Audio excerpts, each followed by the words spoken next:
Congress party जिंदाबाद, Congress party जिंदाबाद, मल्लिकार्जुन खड़गे जिंदाबाद, राहुल गांधी जिंदाबाद, सोनिया गांधी जिंदाबाद, देवव्रत हइके जिंदाबाद, জয় এখন, জয় এখন, জয় এখন, যুঁজ এখন হব।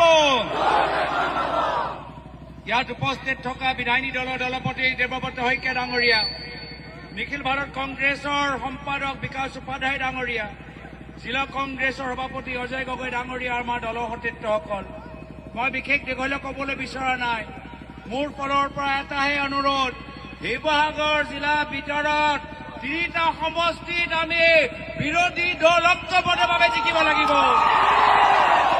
আমি শিৱসাগৰ জিকিব লাগিব, আমি নাজিৰা জিকিব লাগিব, আমি ডিব্ৰু জিকিব লাগিব, আমি সকলোৱে মিলি অসম জিকিব লাগিব। অসমৰ ভিতৰত কংগ্ৰেছৰ নেতৃত্বৰ চৰকাৰ লাগিব।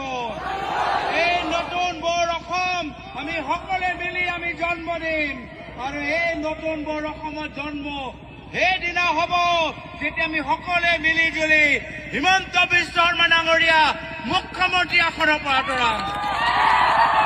মই বিশেষ দীঘলীয়া নকৰো। এই নতুন বৰ অসমত আমি এজনৰ উন্নয়ন বিচৰা নাই, আমি সকলোৰ উন্নয়ন বিচাৰিছো। এই নতুন বৰ অসমত আমি এজনৰ ঘৰত 12,000 বিঘা মাটি বিচৰা নাই, সকলোৱে ভূমি অধিকাৰ পাব লাগে। আমি এনেকুৱা এখন নতুন বৰ অসম বিচাৰো য'ত মাত্ৰ প্ৰাইভেট স্কুল নহয়, আমাৰ চৰকাৰী শিক্ষা উন্নত আৰু ভাল হ'ব লাগে।